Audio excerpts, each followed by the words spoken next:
చాలా మట్టుకు శివాజీ చేసిన వ్యాఖ్యలకు మీరు మళ్ళీ శివాజీ వ్యాఖ్యలను తీసుకురాకండి. శివాజీకి దీనికి సంబంధం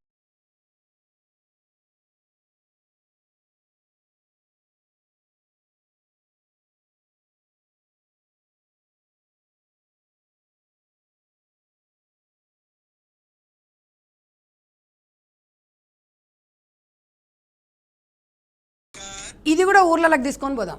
ఏ ఒక్క మహిళ దీన్ని ఎంకరేజ్ చేస్తే నేను దేనికైనా రెడీ.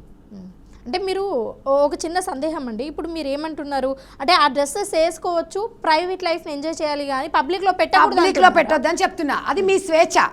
ఇప్పుడు ఈ అమ్మాయి ఒక్క నిమిషం వినండి.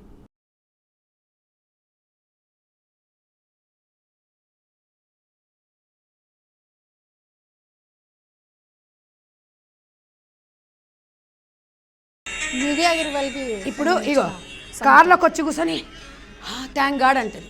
ఆ అమ్మాయి ఊపిరి ఆడక ఏమన్నా అయిపోయి, లేకపోతే ఆ అమ్మాయి ఇగో కార్లో ఈ పరిస్థితికి ఎవరండి కారణం?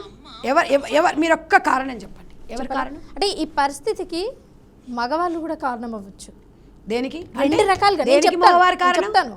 అంటే ఒకటి, ఇలాంటి డ్రెస్సెస్ వేసుకొని సినిమా ప్రమోషన్స్కి వెళ్ళాలి, అలా వెళ్తేనే ప్రజల్లోకి సినిమా వెళ్తుంది అనే ఉద్దేశం ఉన్న అలాంటి ప్రొడ్యూసర్స్, అటువంటి ప్రొడ్యూసర్స్ చెప్పేది వినండి, అటువంటి ప్రొడ్యూసర్స్ మీకు ఫోన్ చేసి చెప్పారా మీరు ఇలాంటి అందుకే చెప్పాను అటువంటి ఉద్దేశం.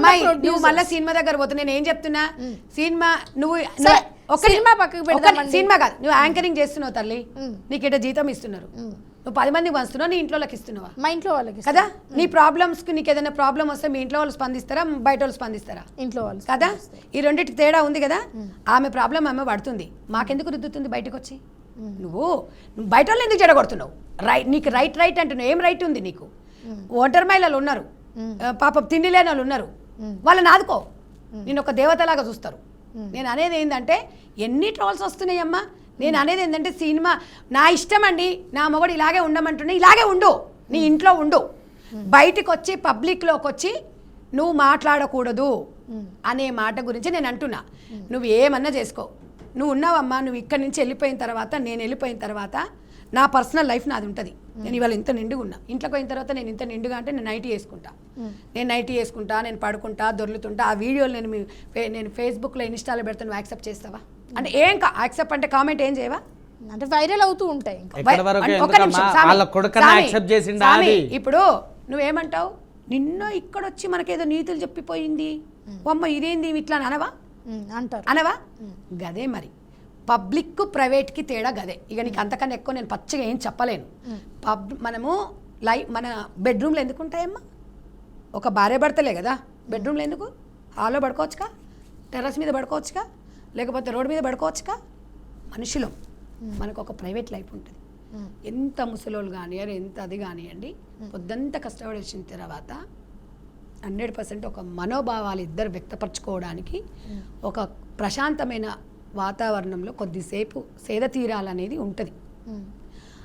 దాన్నే ఒక వైవాహిక జీవితం అంటారు. ఈ వైవాహిక జీవితంలో మూడో మనిషి రాకూడదు. అయితే మీరు డైరెక్ట్గా కానీ ఇండైరెక్ట్గా కానీ మీరు ఇద్దరు కూడా, నిశాంత్ శర్మ గారు అలాగే సంధ్య గారు, అమ్మాయిలు వేసుకునే డ్రెస్సింగ్ సెన్స్ వల్లే అబ్బాయిలు ప్రొవోక్ అవుతున్నారు అని, అలా ప్రొవోక్ అవ్వడం వల్లే కొన్ని రేప్స్ జరుగుతున్నాయి అని నేను ఏకీభవిస్తా. ఎందుకు చెప్పండి. ఇప్పుడు ఇంట్లో ఇప్పుడు ఈమె డ్రెస్ వేసుకొని పోతుంది, ఈవెన్ ఈమె అందరికీ మీరు అనసూయ డ్రెస్సింగ్ బాగుంది, ఫ్రీ షో ఇస్తారండి.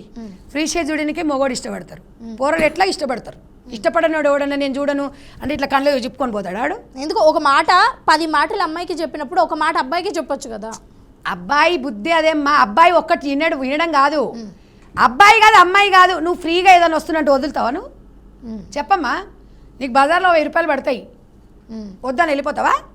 వెళ్ళిపోయే వాళ్ళు వెళ్ళిపోవచ్చు. అరే ఎవడమ్మా 1000 రూపాయలు పడితే తీసుకోకుండా బయటోడు? మీరు తీసుకుంటారండి? ఎవరైనా తీసుకుంటారు.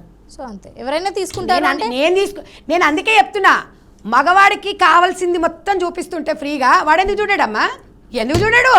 భలేగా మాట్లాడుతావు నువ్వు. అంటే ఇప్పుడు ఒక అబ్బాయి ఫ్యాషన్ షో చేస్తే మనం చూస్తామా? ఎవరు మనం చూస్తామా? మనం చూడపోతే మనం ఇష్టం కూడా చూస్తాం, లేకుంటలేదు మొగడు మరి అట్లా ఇందాక వినమ్మా, మీరే అన్నారండి. నేను అదే నువ్వు ఏది చెప్పినా నువ్వు ఏది చేసినా నేను అనేది ఏంది అంటే అబ్బాయి గురించి అని అంటే నేను అబ్బాయిలని నేను రేపులు జరుగుతున్నాయంటే నేను అనసూయ వల్లనే జరుగుతున్నాయి నేను చెప్పట్లేదు. అనసూయ లాంటి వాళ్ళు చాలా మంది ఉన్నారు. వాడు ఏం చేస్తాడు, అనసూయను ఊహించుకునే మగవాళ్ళు మస్తు మంది ఉన్నారు. గంత ఫ్రీగా గంత పచ్చిగా చూపిస్తున్నప్పుడు మెమోరీలో దేశద్రోహులు వీళ్ళందరూ ఎందుకు అవుతున్నారమ్మా ఇవాళ? కొన్ని గూండాలు ఈ జైళ్ళల్లో చైల్డ్ అంటే చిన్నపిల్లలు కూడా దొంగతనాలు చేయడము, ఇన్ఫాక్ట్ అనేది ఇంట్లో వాళ్ళ ప్రవర్తనను బట్టి వాళ్ళ డ్రెస్సింగ్ సెన్స్ వల్లే ఇవన్నీ అవుతున్నాయంట. దానికి దీనికి రిలేషన్ ఉంది కాబట్టి చెప్తున్నా. ఓకే, అయితే ఇది ఓన్లీ ఒక ఫ్యాక్టర్ అంటారా, లేకపోతే ఇది మాత్రమే కారణం అంటారా? మాత్రమే వినండి, 80% ఇది కారణం. ఎందుకు అంటే ఇవన్నీ మనము మాస్ మసాలా చూసేసి వచ్చిన తర్వాత మైండ్ మొత్తం కొన్ని మనం మంచి ఒక సినిమా చూసి వచ్చినాక మస్తు అబ్బా దాంట్లోనే మనం విహారిస్తుంటాం. వాడు ఏం చేస్తాడు, అనసూయ లాంటి వాళ్ళు ఊహించుకుంటుంటాడు. ఊహించుకున్న అనసూయత రాదులే, ఆమె టచ్ చేయడానికి కూడా అవకాశం ఉండదు. అయితే వాడు మైండ్లో బాగా పెట్టుకుంటాడు, ఫుల్గా తాగేస్తాడు. ఇక వాడు గంజాయో లేకపోతే మద్యపానం చేస్తాడు. వాడికి మనం చాలామంది అని అంటుంటాం తాగినప్పుడే గుర్తుకొస్తాయి వీడికి అన్నీ అంటాం చూడు, తాగినప్పుడు అన్నీ గుర్తుకొస్తాయి మగవాడికి. అయితే అప్పుడు ఏం చేస్తా, అనసూయ లాంటి వాళ్ళు అన్నీ గుర్తుకొస్తాయి. ఇవన్నీ గుర్తుకొచ్చేసి మగవాడిది తప్పు కాదు ఇక్కడ, హార్మోన్ ఇన్బ్యాలెన్స్ మగవాడికి ఆధీనంలో ఉండవు.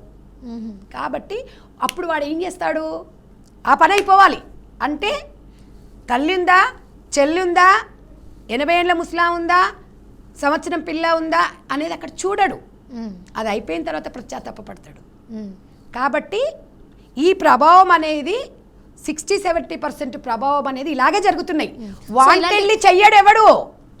రేప్ అనేది ఇద్దరు కలిసి చేస్తే రేప్ అనరు, తెలియకుండా చేయడమే రేప్. చిన్న సందేహం అండి, ఇప్పుడు ఇంతకుముందు మీరు చెప్పారుగా గంజాయో మందో సిగరెటో ఇలాంటివి తీసుకున్నప్పుడే జరుగుతాయి అన్నప్పుడు ఇవి తీసుకోకుండా జరిగిన రేపులు కూడా చాలా ఉన్నాయి కదా. వినండి, దేశంలో అందరి మీద జరిగితే గిట్లెందుకుంటాం, క్రైమ్ రేట్ అనేది కొంచెం తగ్గొచ్చు.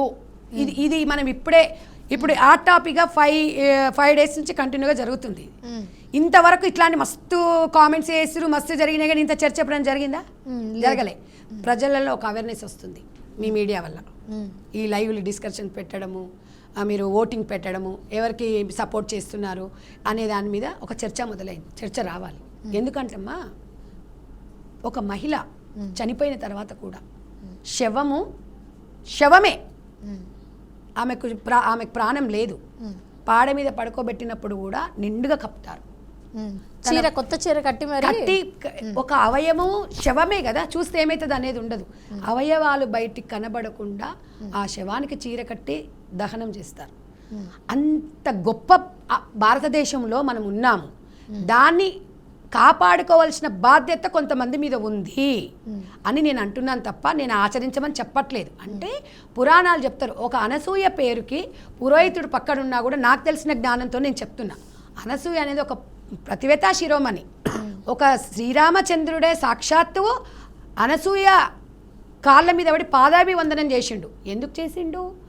సీతాదేవికి మోరల్ సపోర్ట్గా ఉండి హితబోధ చేసి ఆమెకు చెప్పిన వ్యక్తికి అంత గొప్పటివాడు రాముడు.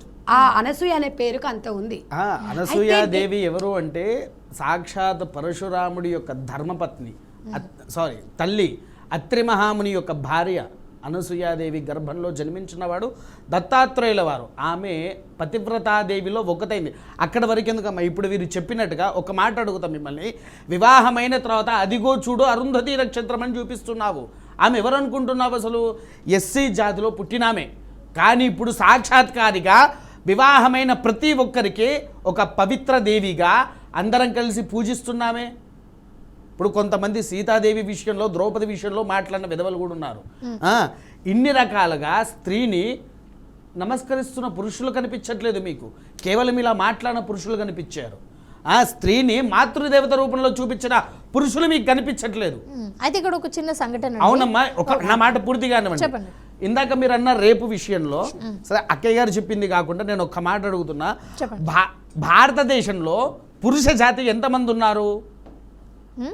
పురుషుల జాతి ఎంతమంది ఉన్నారు? భారతదేశంలో అయితే అమ్మాయిల కంటే కొంచెం తక్కువ శాతమే ఉన్నది. తక్కువ శాతం, అమ్మాయిల కంటే తక్కువ శాతంలో పురుషులు ఉన్నారు. అందులో కేవలం చేసింది 60,000 మందిని మీరు ముందుకు తీసుకువస్తున్నారే, మరి చెయ్యని వాడి గురించి ఎందుకు మాట్లాడట్లేదు? చెయ్యని వాళ్ళు కూడా 100 మంది ఉన్నారు. 100 మంది కాదు, లక్షల్లో ఉన్నారు. కేవలం ఏదో దుష్టబుద్ధి పుట్టి దుష్టాధికమైనటువంటి వాడిని తీసుకొని వచ్చి రేపులు జరుగుతున్నాయి అనే వాడిని తీసుకువచ్చి ముందు పెట్టారు. ఇలా స్త్రీ వేషధారణ గురించి మాట్లాడరు. పూర్వము సీతాదేవి ఒకానొక సందర్భంలో రాముల వారిని ఒక విషయం అడిగింది. ఏమని అడిగింది?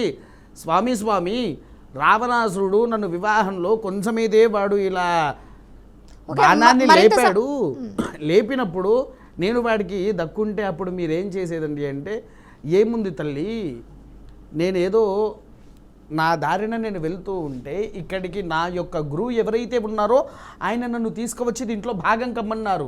అది ఎందుకు అనేది నాకు తెలియదు, కానీ శివధనస్సును విరిచిన వాడే సీతాదేవిని వివాహం ఆడాలి అనేది శివధనస్సును విరిచిన తర్వాతనే నాకు తెలిసింది అన్నాడు. అప్పుడేంటి, రావణాసుడికి కొద్దిగా సీతాదేవి అంటే ఇష్టం ఉండేది. కానీ అదే పురుష జాతిలో ఉన్నటువంటి రావణాసుడు సీతాదేవిని అపహరించి తీసుకొని పోయినప్పుడు 12 సంవత్సరాలు ఆయన దగ్గర ఉన్నప్పుడు కూడా కనీసం ఇలా ముట్టుకోలేదే. ఇవన్నీ మాట్లాడట్లేదు.